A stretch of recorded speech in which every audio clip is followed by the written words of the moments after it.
Cet homme s'appelle René Girard. C'est un philosophe et anthropologue français. Et en 1961, il publie un livre qui s'appelle Mensonges romantiques et vérité romanesque. À l'intérieur de ce livre, il développe l'idée que nos désirs ne sont pas autonomes mais largement influencés par le regard des autres. Nos désirs ne naissent pas en nous de manière autonome. Nous désirons ce que les autres désirent parce que leur regard et leur choix nous semblent légitimer ou non la valeur d'une chose, d'une situation, d'un objet ou d'un objectif.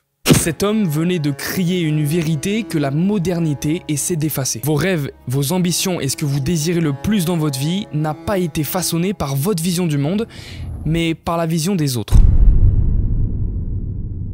Le regard des autres, il est central dans la notion de réussite ou d'échec. C'est pas seulement l'atteinte d'un objectif qui compte, mais la reconnaissance de cet objectif par autrui. Une personne peut se sentir accomplie ou au contraire échouer selon la manière dont les autres perçoivent ses actions, sa réussite ou son statut. Par exemple, un individu qui n'obtient pas d'approbation pour son succès peut en venir à le considérer comme un échec, même si ce qu'il a fait est objectivement bien, impressionnant ou difficile. Faut bien que vous compreniez un truc, c'est que nous fantasmons sur l'inatteignable que les autres désirent. Ça veut dire que la notion de valeur ou de réussite est une question de point de vue collectif. Si demain, tous les êtres humains sont capables de courir à 50 km/h, abattre un 100 mètres en 9 secondes n'aura plus aucune valeur sociale. En gros, même si vous êtes Usain Bolt, vous êtes une merde. Et c'est exactement la même chose, par exemple pour la mode. Demain, je vous assure que toutes les stars d'Hollywood se mettent à porter une certaine paire de chaussures, et elles vont prendre énormément de valeur et tout le monde les achètera. Pour comprendre vraiment ce qu'on dit, imaginez que demain vous ayez le corps de vos rêves. Sauf que tout le monde autour de vous le trouve extrêmement laid et personne ne vous désire. Vous êtes le seul à voir la beauté de votre corps. Seriez-vous heureux? Et c'est justement là qu'on voit toute l'hypocrisie. Ceux qui sont admirés sont ceux qui ont des preuves sociales à mettre en avant, qui sont vus par des regards idéalistes, jaloux, envieux et admiratifs. Une preuve sociale n'a de crédit qu'à travers le regard des autres. Mais pourquoi on en est arrivé à une diabolisation excessive du regard des autres? C'est très simple, à cause d'un phénomène de société qui se développe de plus en plus en Occident. C'est tout simplement la promotion de la faiblesse. Aujourd'hui, on vit dans une réalité où on cherche plus à devenir meilleur, mais à s'accepter inconditionnellement. Et vous savez pourquoi? Parce qu'un individu meilleur que les autres renvoie les autres à une hiérarchie difficile à accepter. C'est pour cette raison, par exemple, que parler d'un succès financier, c'est tabou dans nos sociétés. On peut parler de ses revenus à condition qu'on gagne moins de 2500 € par mois. Au-dessus, faut pas, parce que c'est offusquant pour les autres. Donc ils essaient de créer une égalité parfaite basée sur les situations des plus faibles et des plus médiocres. Et ce phénomène, il s'observe dès l'école. Lors d'un jeu sportif, si un enfant est plus rapide que les autres adultes auront tendance à le faire démarrer plus loin ou le faire partir plus tard que les autres enfants pour que eux aussi puissent goûter à une victoire dérisoire dans le but de créer une égalité qui lutterait contre les injustices.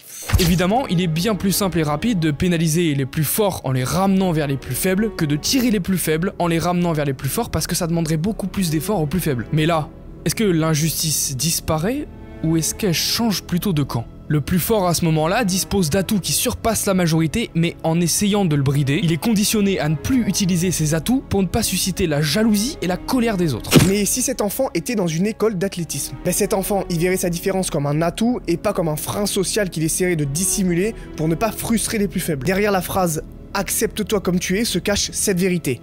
Accepte-toi comme tu es à condition d'être égal ou inférieur à moi. Vouloir créer une égalité parfaite pour éviter que les plus faibles voient qu'il y a des gens meilleurs qu'eux, ce serait comme vouloir que tout le monde arrive en même temps sur la ligne de 100 mètres. Mais du coup, le principe de compétition, il n'aurait pas lieu d'être. Pourquoi ?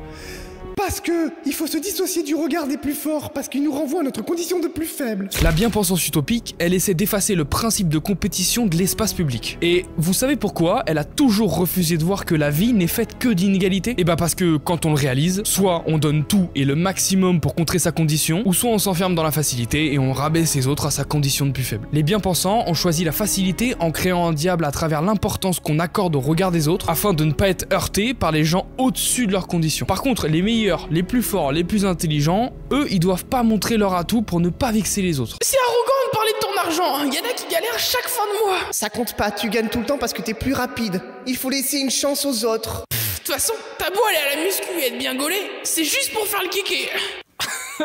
Alors la vraie question c'est, est-ce que vous devriez fuir le regard des autres ou choisir quel regard compte pour vous? Le problème, c'est pas de vouloir l'approbation, c'est de vouloir l'approbation de tout le monde. Vouloir l'approbation de gens qui partagent ni vos ambitions, ni vos valeurs, c'est une perte de temps parce qu'ils seront jamais alignés avec vous et de toute façon, ils chercheront toujours un moyen de vous critiquer négativement. Donc si au lieu de fuir le regard des autres, vous appreniez à le maîtriser. Ceux qui réussissent vraiment dans la vie, ils ignorent pas les jugements, ils les utilisent comme un levier. Si quelque chose est massivement critiqué par des personnes totalement opposées à leurs valeurs et à leurs ambitions, ils auront tendance à aller y jeter un coup d'œil. Par contre, si c'est rejeté par la majorité des gens qu'ils admirent et qu'ils ont ont pris pour modèle, et bah ils vont s'en éloigner en essayant de comprendre pourquoi c'est critiqué. Si demain vous avez l'occasion d'obtenir un rendez-vous avec la fille qui représente votre idéal sur tous les aspects, est-ce que vous irez en jogging et mal coiffé? Bien sûr que non, faites pas les menteurs, vous allez faire péter la chemise et passer chez le coiffeur avant pour être bien vu par elle. Mais le regard globuleux et jaloux des bien-pensants médiocres qui ne supportent pas les gens meilleurs qu'eux, celui-ci il faut le fuir comme la peste sans accorder le moindre intérêt à la moindre petite critique des gens comme ça. C'est ça, contrôler son image et maîtriser le regard des autres. C'est savoir de qui on a envie d'avoir l'approbation et de qui on a envie d'être bien vu. Ça s'appelle tout simplement mettre des coefficients. Tu dis que je vais jamais réussir parce que je suis trop ambitieux et que de toute façon je suis quelqu'un de trop compliqué parce que je me contente jamais des choses simples. Ah, t'as pas ce que je veux.